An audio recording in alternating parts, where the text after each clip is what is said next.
Queria te convidar a orar, pedir ao Senhor que o Senhor fale ao seu coração.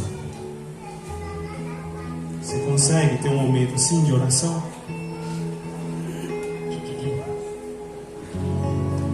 Feche seus olhos. Vamos orar. Espírito Santo de Deus, nós estamos aqui. Fala conosco, Senhor. Oh Espírito Santo, fala conosco. Não o que estamos esperando, mas aquilo que necessitamos ouvir da Tua palavra.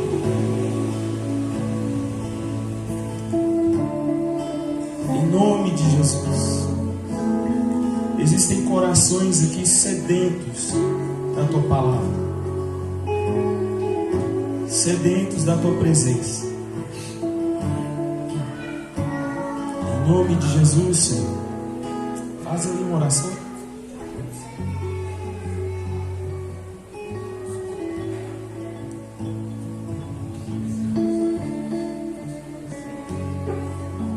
Deixa Ele falar contigo.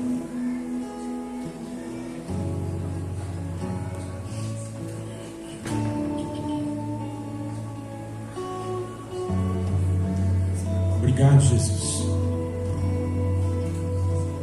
por Tua poderosa palavra, que ela possa mesmo vir de encontro ao nosso coração, que sejamos transformados a partir dela, em nome de Jesus, em nome de Jesus, amém.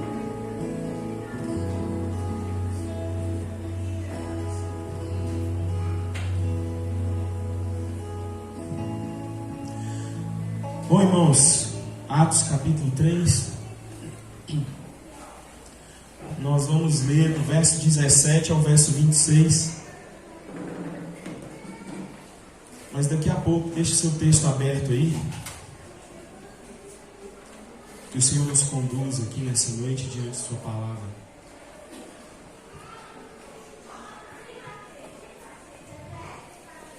Albert Júnior, no comentário de Atos, diz: Deus não promete prosperidade nesta vida, mas promete seu espírito e poder sobre o pecado. Deus não promete bens materiais, mas promete contentamento em Cristo. Talvez não sejamos ricos nesta vida, mas Deus nos promete riquezas no céu. Não devemos nos distrair facilmente com aquilo que esse mundo tem a oferecer, pois Jesus pode nos oferecer muito mais do que somos capazes de imaginar. O início desse capítulo 3, Pedro e João, eu preguei o início do capítulo 3, pela graça de Jesus. Pedro e João tinham algo mais valioso a oferecer do que dinheiro. Eles tinham Cristo, né? Uma frase conhecida: não temos prata nem ouro, mas o que temos, isso nós te damos. Levanta e anda. E ele toma aquele mendigo deficiente pelas mãos, e a sua fé, de uma maneira extraordinária, a sua fé em Jesus vai trazendo firmeza aos pés que nunca ficaram firmes. Que esse deficiente era assim desde quando nasceu. Aquele milagre não tinha só o intuito de beneficiar um deficiente, mas de apontar, de evidenciar o Evangelho na vida. Não é por acaso que esse texto está registrado aqui. É tão verdade o que eu estou falando que Marquinho, na semana passada, pregou sobre o segundo sermão de Pedro. E tendo como inspiração esse homem que outrora não caminhava. Então, esse milagre não está aqui por acaso, não é? Alguém me presta um celular aí que não esteja usando, por favor. Obrigado. Então esse texto está aqui por um motivo muito especial, né? E no verso 11 do capítulo 3, nós vemos a oportunidade criada de se pregar o Evangelho, e a mensagem é anunciada por Pedro no pórtico de Salomão. O Evangelho começa a ser pregado, lugar onde Jesus, inclusive, quase foi apedrejado, né? Por pregar aos judeus. Agora, a gente percebe que do verso 12 ao verso 16, Pedro, diferentemente de muitos pregadores que vemos por aí, ele enaltece Jesus. As pessoas estão até então impressionadas com o milagre, com aquele homem em pé, louvando a Deus, exaltando a Jesus, a Deus, né? E Pedro não reivindica para si glória alguma. Pelo contrário, Pedro diz: vocês estão pensando que isso é trabalho nosso? É obra nossa? Minha e de João? De forma alguma. Quem operou esse milagre foi o nome de Jesus.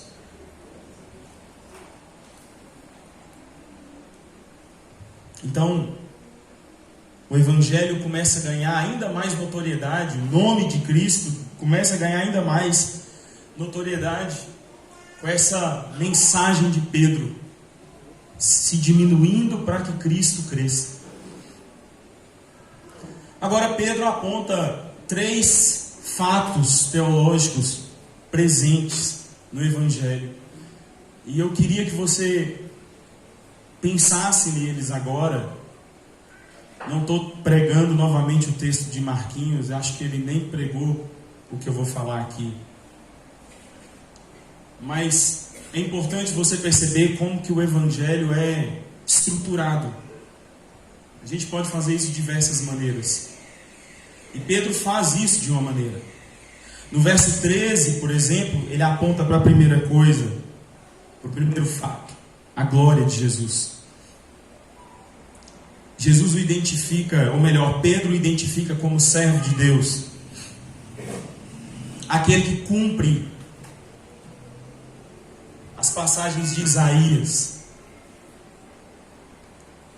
Pedro descreve o caráter de Jesus. Jesus é santo e justo. Então, o Cristo é glorificado aqui o tempo todo. Vocês negaram publicamente o santo e justo. Vocês mataram o autor da vida. Jesus é glorificado aqui. Mas uma outra coisa, ou um outro fato apontado por Pedro aqui, é a pecaminosidade humana. Me lembro de algumas aulas que tive no CTPI, onde, quando vamos apresentar o Evangelho, que é a boa nova de Deus, a gente deve lembrar que a boa nova de Deus traz consigo uma má nova, ou uma má notícia desconhecida por muitos, de que nós somos pecadores. E isso está muito evidente nos versos 14 e 15, quando os ouvintes de Pedro pedem a morte de Jesus. Não somente a morte de Jesus, pede que ele seja substituído, que ele seja morto e que um assassino seja livre. E fica muito evidente, né? Vocês negaram o santo e justo, pediram que fosse liberto um assassino, vocês mataram o autor da vida. Fica bem presente nesses textos a alienação que o pecado gera. Nós pisamos no chão de Deus, respiramos o ar de Deus, tocamos na criação de Deus, mas não reconhecemos esse Deus. Então a pecaminosidade humana é assim, e ela é apresentada o tempo todo no Evangelho, não tem como negá-la. Mas uma terceira coisa que Pedro apresenta, e ele começa a apresentar no verso 15, apresenta no verso 16, vamos falar aqui nos versos 17 e 18, mas eu diria que ele está em todo o resto do texto, que é a resposta ao Evangelho. Obrigado, Bruno.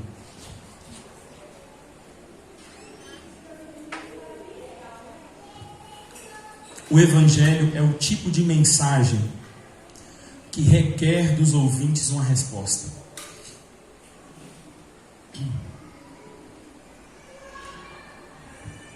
O verso 15 diz: olha, nós somos testemunhas disso. De quê? De que vocês pediram a morte do autor da vida, e ele morreu, mas Deus o ressuscitou.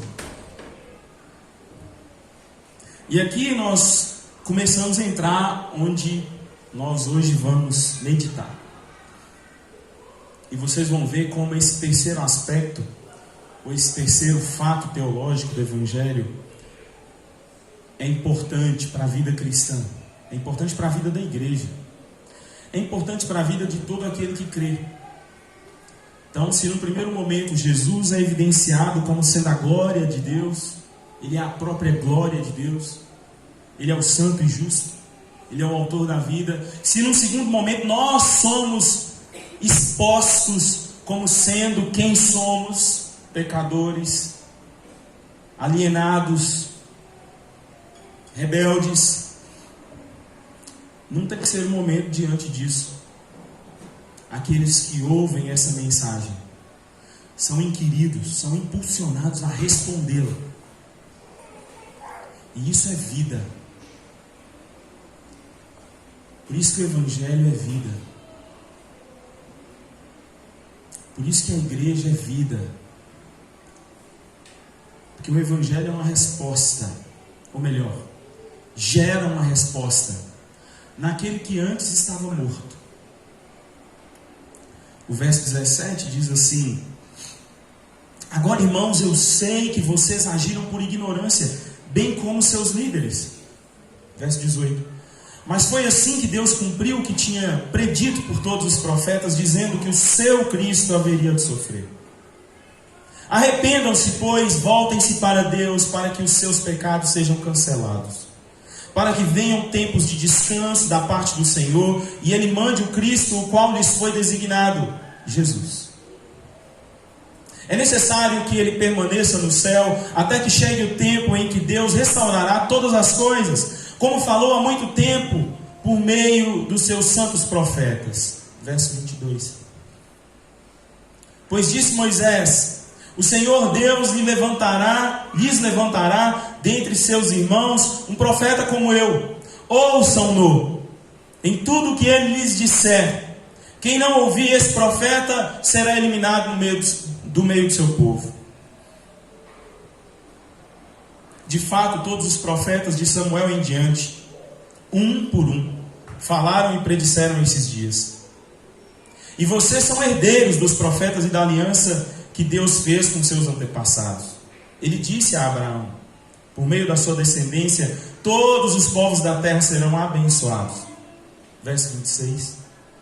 Tendo Deus ressuscitado o seu servo, enviou primeiramente a vocês, para abençoá-los, convertendo cada um de vocês das suas maldades.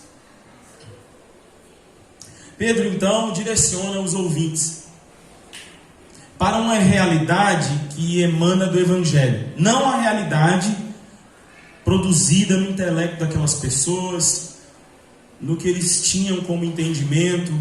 E assim também é conosco. Quando você se depara com o Evangelho de Jesus, com a palavra de Deus, você se depara com uma nova realidade. Parece que pula diante de você uma nova realidade. Não a realidade que você está acostumado a ver diante dos seus olhos, mas a realidade que agora começa a ser percebida pelos olhos da fé. Vou explicar.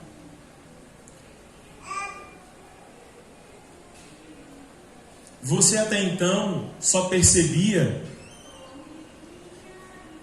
ou se percebia como sendo alguém limitado, pecador, enganador, mentiroso, mentirosa, invejoso, invejosa, dependente de algum vício, ou dependente das inclinações do seu coração. Essa era a sua realidade antes de Cristo. Realidade que você, inclusive, contemplava com seus próprios olhos. Mas quando você passa a ter contato com o Evangelho, com essa mensagem de vida, e responde a ela, você passa a ter uma capacidade de enxergar aquilo que os seus olhos naturais não enxergam. O viciado em alguma coisa agora contempla uma vida não mais dependente daquilo. Ele contempla uma vida em Cristo e para Cristo. E assim ele vai vivendo pela fé, dia após dia. Parece ser loucura, mas é a verdadeira realidade. Se existisse uma falsa realidade, a falsa é aquela que ele enxergava com os olhos, e a verdadeira é aquela que agora ele enxerga pela fé. E é isso que Pedro vai fazendo aqui no seu sermão, como instrumento de Deus. E é interessante, não é interessante, é provocativo a maneira como o Evangelho vai nos conduzindo, porque parece que ele vai nos conduzindo e a primeira coisa que eles fazem é nos dar um tapa na orelha, no pé da orelha, sabe como é? Que o verso 17 diz assim: agora, irmãos, eu sei que vocês agiram por ignorância, e não só vocês, mas os seus líderes também. Pedro está dizendo assim: olha, apesar de tudo que vocês ouviram até aqui, ser constrangedor, ser a realidade que vocês quase que apalpam com os olhos, apesar disso, há uma outra realidade para a qual a ignorância de vocês, a cegueira espiritual, não permitia que vocês enxergassem. Nem vocês, nem seus líderes. Nem vocês, nem seus guias. Então, diante da mensagem de Jesus, a gente se lembra de textos como aquele que Jesus fala em Marcos capítulo 2, e os caras que estão ouvindo Jesus não entendem nada. Aí Jesus fala assim: pois bem, esse papo nosso aqui é como a roupa velha sendo costurada com remendo novo, vai acabar de rasgar. Ou como o odre velho recebendo vinho novo. O vinho vai se fermentar, você vai perder o vinho e a vasilha. Para entender essa mensagem, tem que ficar nu. Para entender essa mensagem, você tem que se tornar um odre novo. Para entender essa mensagem, você tem que constatar que você está num lugar de ignorância, de alienação. Você e seus líderes. É isso que os ouvintes de Pedro estão recebendo. E é assim também que nós vamos sendo orientados à luz da palavra de Deus. Você estava errado. E esse texto ele é muito importante para mim, porque nós vivemos uma sociedade onde a gente quer se dar bem o tempo todo, né? E muitas vezes, em prol do nosso egoísmo, a gente quer ficar bem com os outros, e aí a gente só apresenta a parte boa do Evangelho. Não, Jesus vai te transformar, vai ser lindo. A gente não tem mais coragem de dizer: você está na ignorância, está errado. Você e seus líderes, você e suas referências, Mas é assim que o Evangelho nos conduz. É assim que ele vai nos levando para uma nova realidade. Realidade que, sim, nos faz perceber quem somos, pecadores, falhos, mas que também contempla a soberania de Deus pairando sobre tudo. Até mesmo sobre minha vida, que ainda não reconheço a Deus. É muito bacana quando a gente começa a ensinar isso para alguém. A gente tem ensinado isso, eu, Cristina, a gente tem ensinado isso para algumas pessoas que estão conhecendo Jesus. E é muito bacana poder falar assim: antes de você crer nele, ele te vê, ele te contempla. E parece demais com Pedro, no verso 18. Apesar da ignorância de vocês e de seus líderes, foi assim que Deus cumpriu o que tinha predito por todos os profetas, dizendo que o seu Cristo haveria de sofrer. Não está nada fora. Nada fora. Tinha que ser assim mesmo. E é debaixo dessa ignorância de vocês, é debaixo dessa cegueira espiritual, que o Cristo sofreria e morreria, para que todo aquele que nele crê agora não mais pereça, mas tenha vida eterna em Deus. E é isso que está acontecendo. Há uma nova realidade aparecendo diante dos olhos daquele que crê. E parece que a gente está falando de algo simples, mas não é. Não é. Nós vivemos num tempo onde muitos andam segundo essa alienação, segundo essa ignorância. Um texto do Sproul, no comentário de Atos, ele diz o seguinte: muitos vão fielmente à igreja e ao estudo bíblico e ouvem a mensagem, mas esta nunca se alojou em sua alma. Há um preço para o perdão. Temos de nos despir diante de Deus e dizer: Deus, sê misericordioso comigo, um pecador. Então vem a promessa do perdão. Esse texto que eu separei do Sproul, ele é interessante. Ele nos faz olhar de fato para o preço do perdão. Não o preço que eu e você temos que pagar, mas que Cristo pagou na cruz. Só que nós só vamos desfrutar desse perdão de Cristo, ou melhor, de Deus através de Cristo em nossa vida, se nós realmente nos percebermos como pecadores,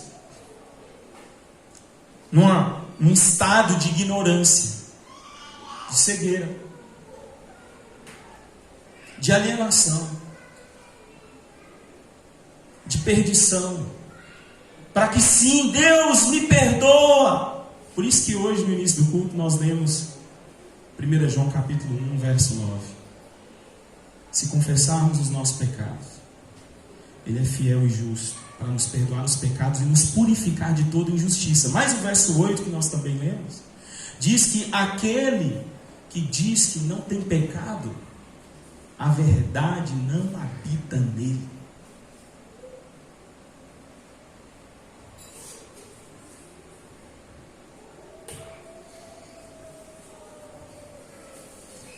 Nós estamos numa posição em Cristo privilegiada, onde nós somos perdoados por Deus. E é sobre isso que Pedro vai falar aqui. É sobre isso que Pedro vai tratar aqui. O verso 19 e 20, eu os coloco como centrais nessa noite. Porque o verso 19 diz: arrependam-se, pois, voltem-se para Deus, para que os seus pecados sejam cancelados, para que venham tempos de descanso da parte do Senhor, e Ele mande o Cristo, o qual lhes foi designado, Jesus. Então Pedro,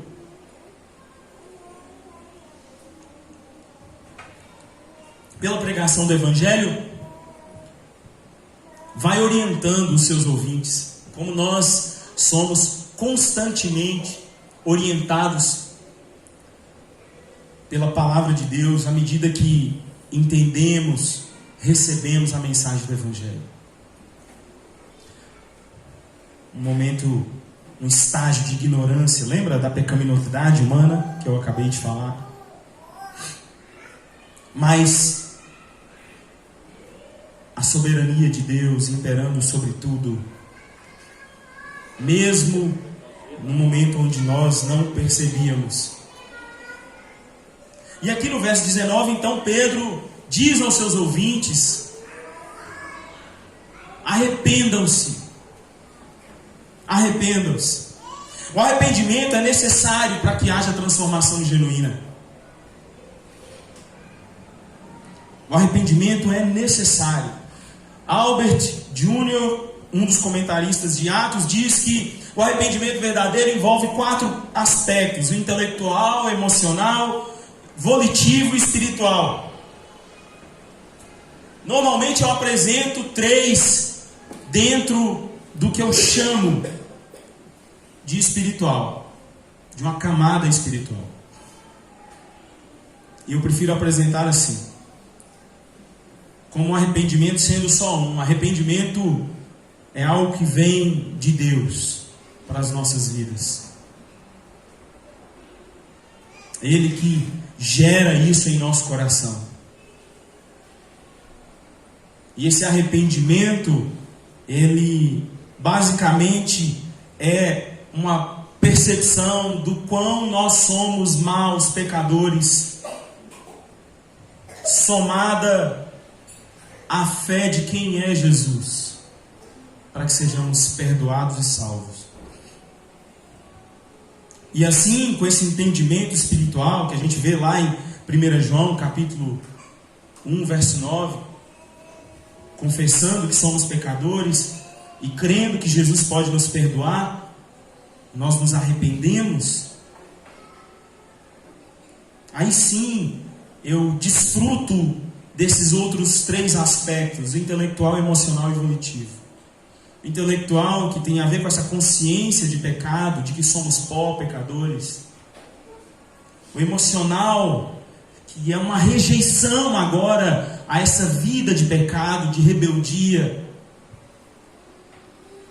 Como também o volitivo, uma indisposição para pecar, para estar contra a vontade de Deus.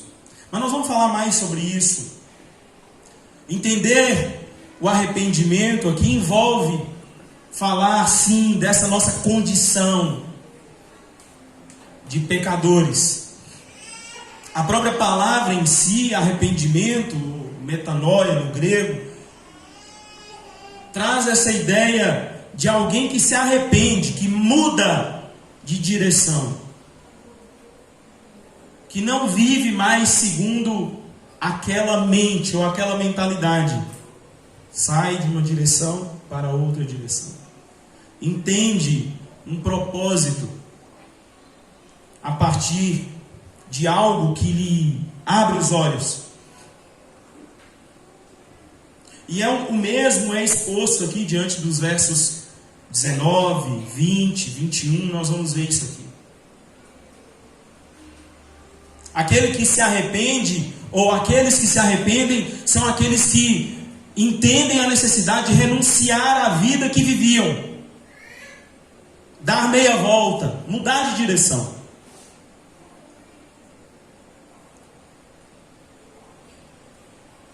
Não mais andar pelos caminhos ou pela direção que eu estava, mas agora seguir outro caminho, outra direção.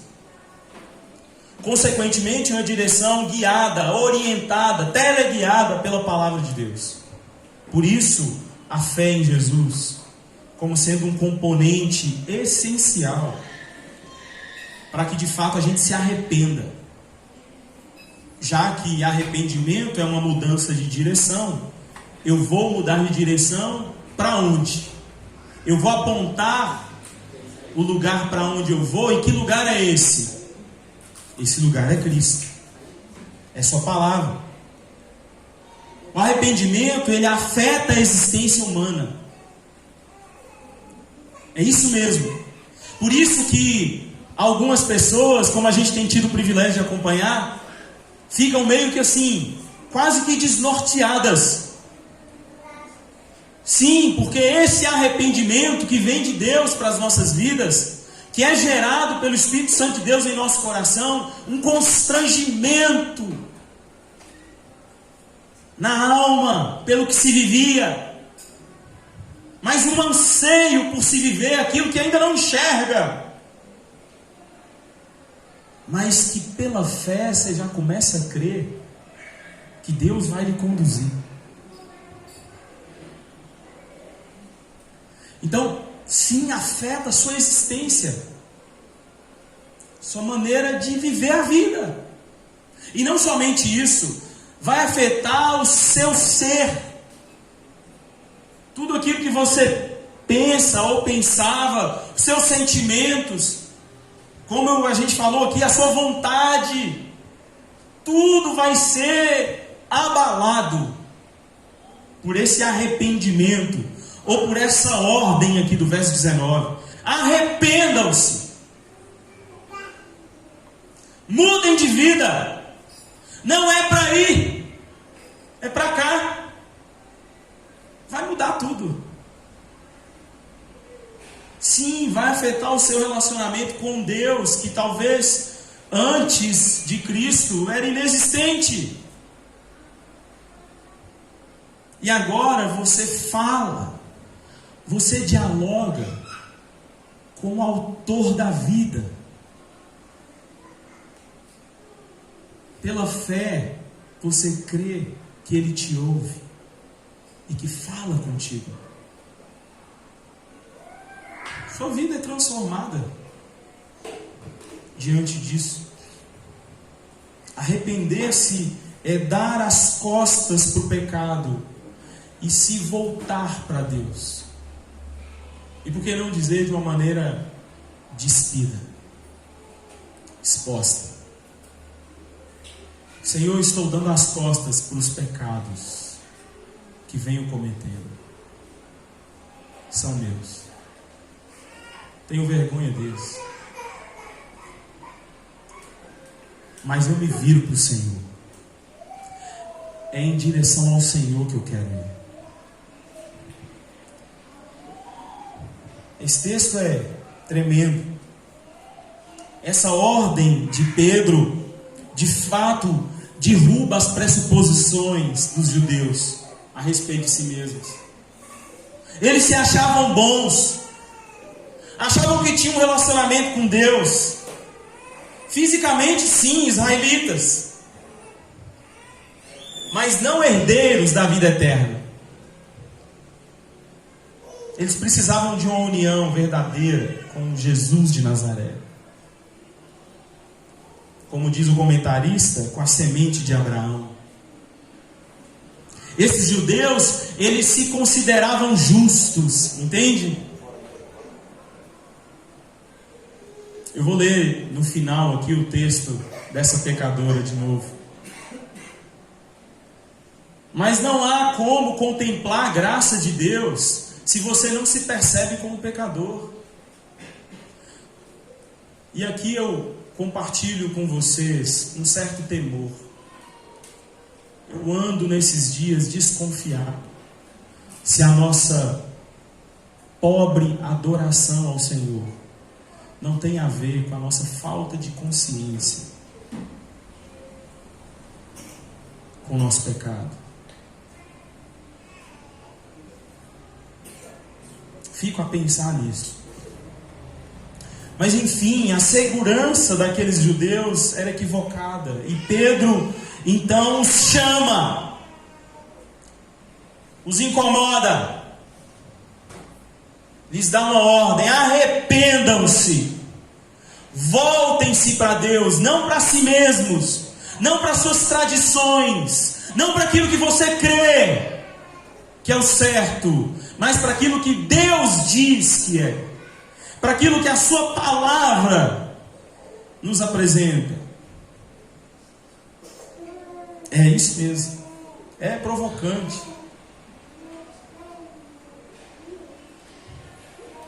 O arrependimento proposto aqui por Pedro, pelo Espírito Santo de Deus, ele está banhado aqui em todo o texto, pelo menos no verso 19 ao verso 23. O verso 19 diz que, olha, se vocês entenderem essa necessidade de se arrependerem, os seus pecados serão apagados. E aqui está mais um motivo de nós percebermos a alienação de alguém que não tem Deus. Porque pecado nada mais é do que um estado onde estamos recebendo de uma maneira assim gotejada toda a ira de Deus. Porque o pecado da humanidade afeta o Deus da criação, que é santo e justo, que não se compactua com o pecado. E porque Ele é justo, e porque Ele é santo, Ele derrama sua ira sobre o pecado. É por isso que Jesus precisava ser crucificado. Porque o pecado gera um peso de morte, ou um preço de morte, para quem está nele.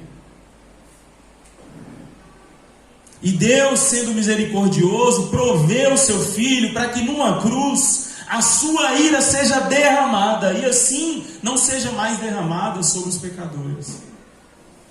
Então, quando nós somos convidados a nos arrepender, nós estamos sendo simplesmente convidados a sair debaixo da ira de Deus. Não é uma coisa assim, ó, vem fazer parte desse povo. Você é tão bacana. Você vai se dar bem aqui, nós precisamos de você. Não. É arrependa-se. Creia em Jesus. Para que a ira de Deus não recaia mais sobre você. E não recaia de uma vez por todas sobre você. Mas pela fé em Cristo Jesus, você pode agora não mais ser condenado e receber essa ira, essa morte eterna, mas ser salvo e ser agraciado por essa nova condição de justificado por Deus, de perdoado por Deus. O verso 20, para que venham tempos de refrigério na presença de quem? Da igreja? Não, do Senhor. São as bênçãos que nós recebemos por nos arrependermos do caminho que estávamos, ou que vivíamos, ou que andávamos, para que agora em Cristo a gente goze de refrigério, de paz com Deus, paz com aquele que nos criou. É essa falta de paz que nós encontramos por aí no mundo devastado pelo pecado, sabia? Por que tantas guerras? Por que tanta ira? Por que tanta maldade? Por que tanta violência? Por que tanta inveja? Por que tanta sede? Pelo mal, pela perversidade.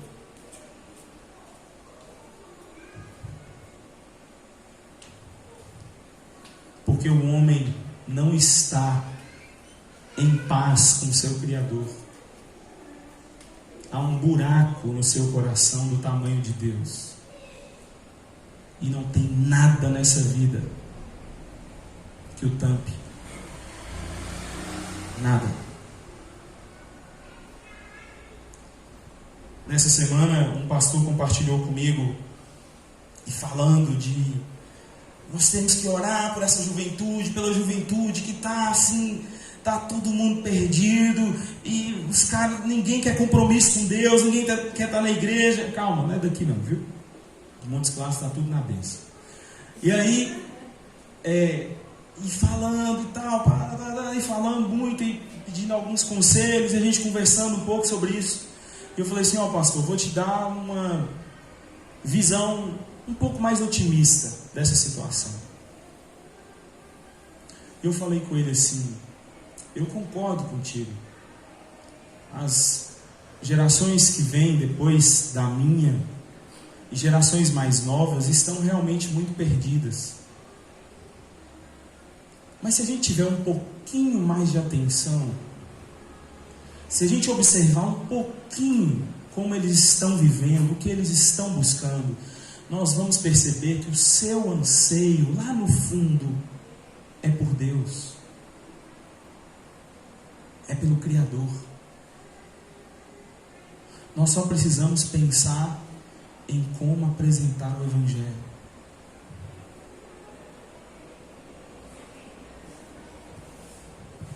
Todo ser se realiza no seu Criador. Isso não é só uma realidade para as gerações mais novas. Deixa eu te dizer, talvez você já é alguém vivido. Esse seu anseio por sucesso, por aprovação, essa sua dependência só vai se estancar em Deus. Só em Deus. Arrependa-se. Arrependa-se. O verso 21, Pedro ainda observa que Jesus voltará para cumprir as suas promessas. É necessário que ele permaneça no céu até que chegue o tempo em que Deus restaurará todas as coisas, como falou há muito tempo por meio dos seus santos profetas. Nós ainda temos essa santa promessa de que em Jesus, sendo mais preciso, na sua volta, nós teremos todas as suas promessas cumpridas. Aquele que crê em Jesus, aquele que se arrepende, se converte, muda de direção, agora desfruta do perdão, da graça de Deus, da não mais ira de Deus, e ainda vivencia a beleza da santidade em Deus, ou seja, a beleza de se viver uma vida segundo o propósito de Deus, não mais segundo o meu propósito, não mais segundo o meu olhar, não mais segundo o olhar dos outros, não mais segundo as minhas prerrogativas, mas segundo a palavra de Deus. E além disso, nós contemplamos a volta de Cristo, um fim glorioso, onde nós desfrutaremos de tudo mais que ainda não desfrutamos em sua presença.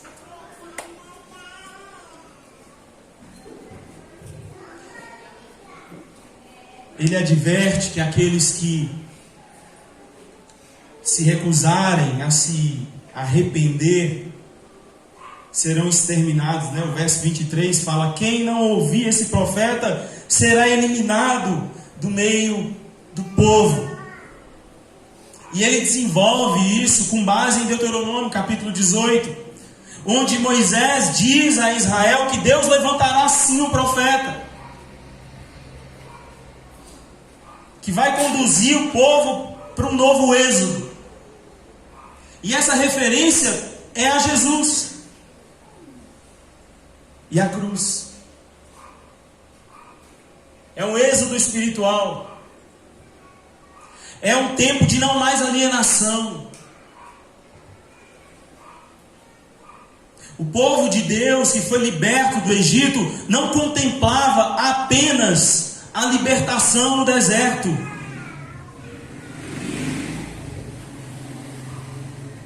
mas se tornavam uma projeção de livramento também espiritual, de liberdade também espiritual. Lembra do que eu falei aqui no início? Esse deficiente curado aponta para a mensagem de Jesus. Assim também é quando Pedro fala da escravidão no Egito, tendo fim no Êxodo. E Moisés está falando de Jesus. Jesus que é maior do que Moisés.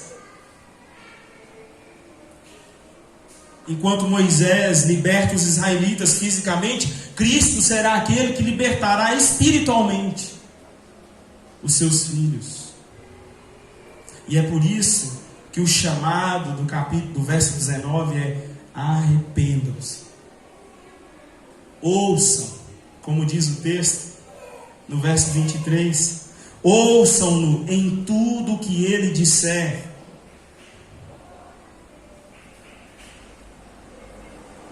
Rejeitar Jesus,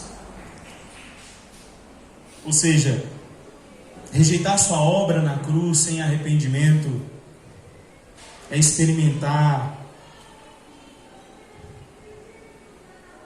ou melhor, é continuar numa vida de escravidão, condicionada apenas por nossa visão, pela visão que temos da vida.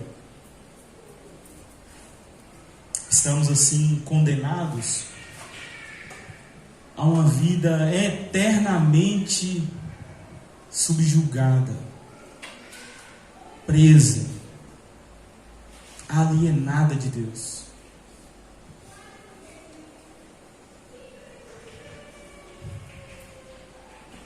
Os versículos finais, Pedro ainda assim orienta o seu público, o público judeu, a aceitar a pessoa e a obra de Jesus. De fato, todos os profetas de Samuel em diante, um por um, falaram e predisseram esses dias.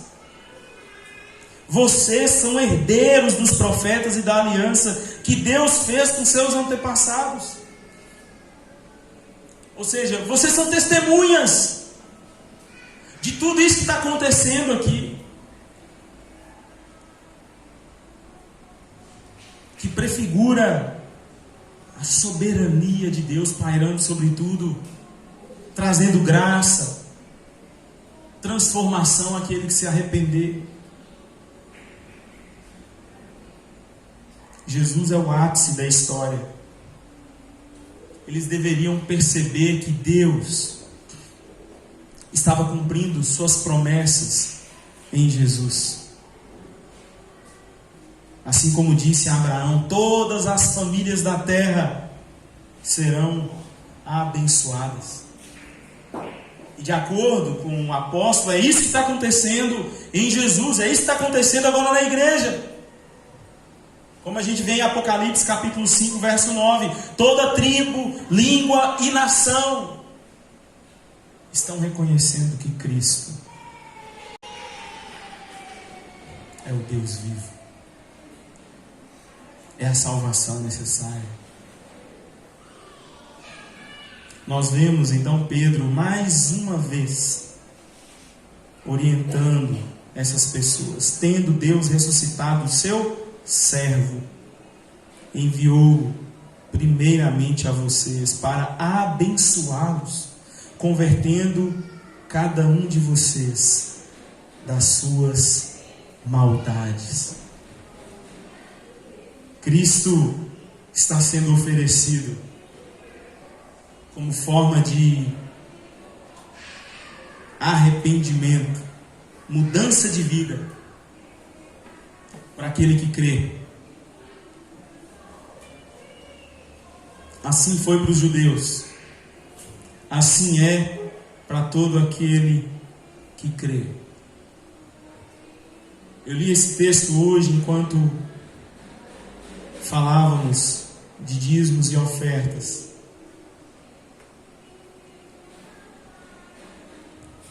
E eu vou ler só a parte final novamente desse texto, que tanto me toca.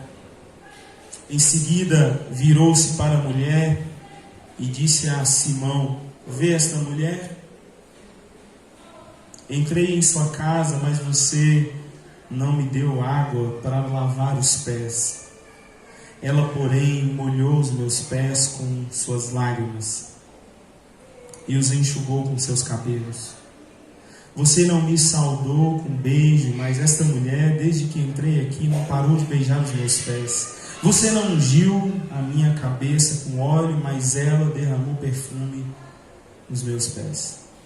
Portanto, eu digo, os muitos pecados dela foram perdoados, pois ela amou muito. Mas aquele a quem pouco foi perdoado, pouco ama.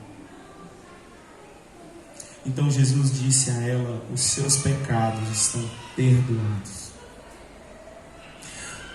Outros convidados começaram a perguntar: quem é esse que até perdoa pecados?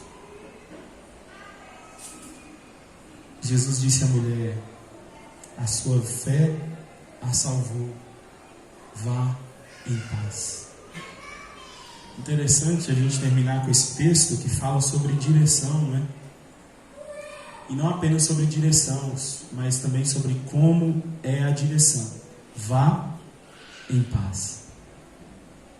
E a paz que Jesus está dizendo aqui é a mesma paz que Pedro diz: refrigério com o Senhor. Vá em paz com o Deus que te criou. Você foi perdoado, perdoada. Não há mais o que temer. Não há mais condenação.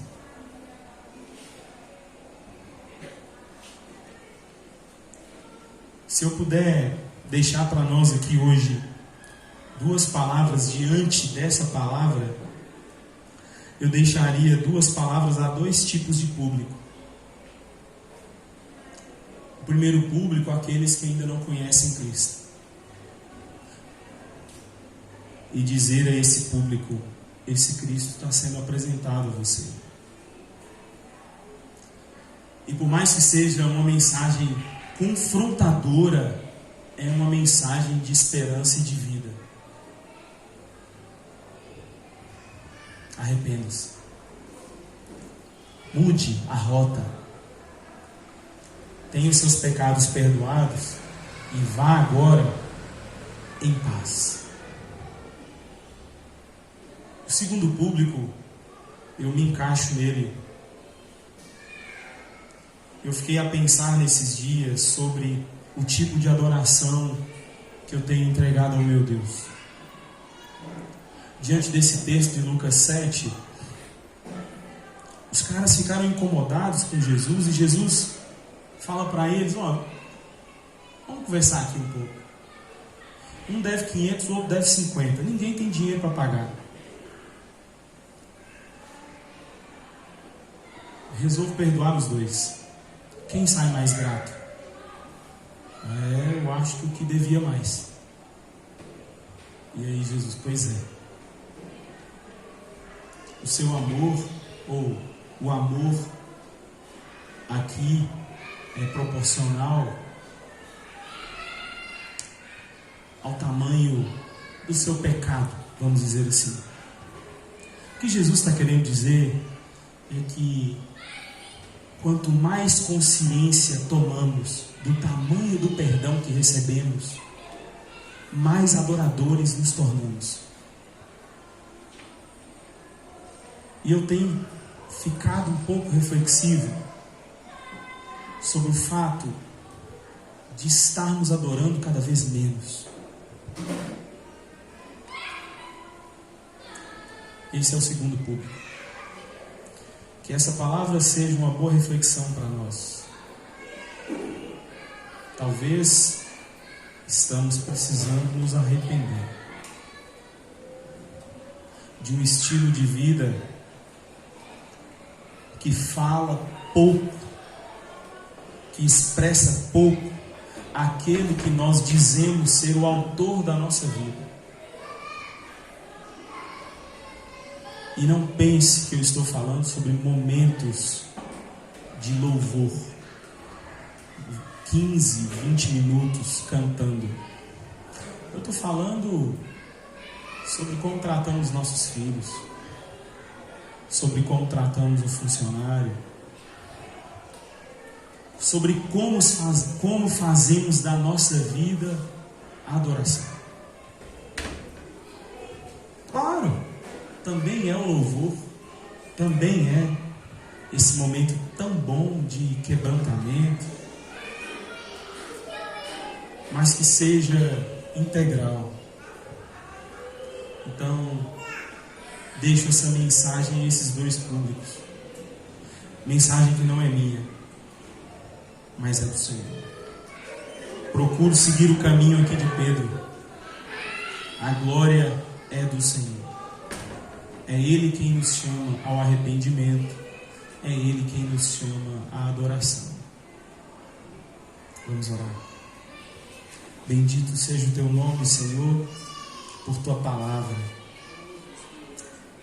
que mexe com a gente, que fala de quem nós somos, mas principalmente fala de quem o Senhor é. E isso é tudo que nós precisamos.